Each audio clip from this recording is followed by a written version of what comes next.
On commence alors par la description des réseaux à une dimension. Donc voici à quoi peut ressembler un réseau à une dimension. On a une série de fentes ici qui sont parallèles et qui se répètent de façon périodique seulement selon une des dimensions, hein. Et donc on va simplifier un peu cette vue des réseaux et on va prendre la limite lorsque les fentes deviennent infiniment fines. Donc on peut considérer que ces fentes, qui sont ici des rectangles, deviennent des traits, donc des fentes infiniment fines. Et alors, la périodicité spatiale est maintenant représentée par ce pas du réseau, avec une distance que j'ai symbolisée par petit a ici, qui est la distance entre deux fentes consécutives. Si on mesure la longueur totale de notre réseau et qu'on l'appelle grand L, alors le nombre de fentes totales, ça va être la taille totale divisée par le pas. Normalement plus 1, mais si grand N est très grand, une bonne approximation, c'est grand N égale grand L divisé par A, et ça c'est notre nombre de fentes. Donc retenez cette formule.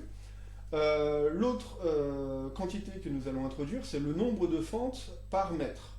Donc on prend notre nombre de fentes grand N et on le divise par la longueur totale, et on la met en mètres, bien sûr. Donc ça va être grand N divisé par grand L, et ça c'est égal à petit n, le nombre de fentes par mètre. Et en fait, si on calcule grand N divisé par grand L en utilisant cette première formule, on s'aperçoit que petit n est égal à 1 sur A. Alors voilà pour les paramètres qui permettent de décrire notre réseau. Maintenant, je vais insister sur un dernier point avant de passer à la section suivante. C'est que bien que infiniment fines, les fentes individuelles, donc chacune des fentes, ne va pas induire un phénomène de diffraction. Donc ça, c'est ce qu'on appelle un réseau parfait, hein. Donc on va s'intéresser, nous, au réseau parfait. Donc pas de diffraction pour chacune des fentes individuelles.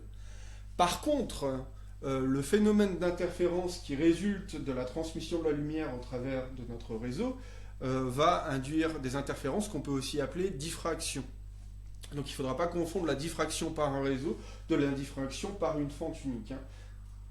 Dans ce dernier cas, la diffraction par une fente unique, on ne va pas le prendre en compte. Par contre, la diffraction par l'ensemble des fentes, donc par le réseau, c'est ça qui va nous intéresser pour la suite.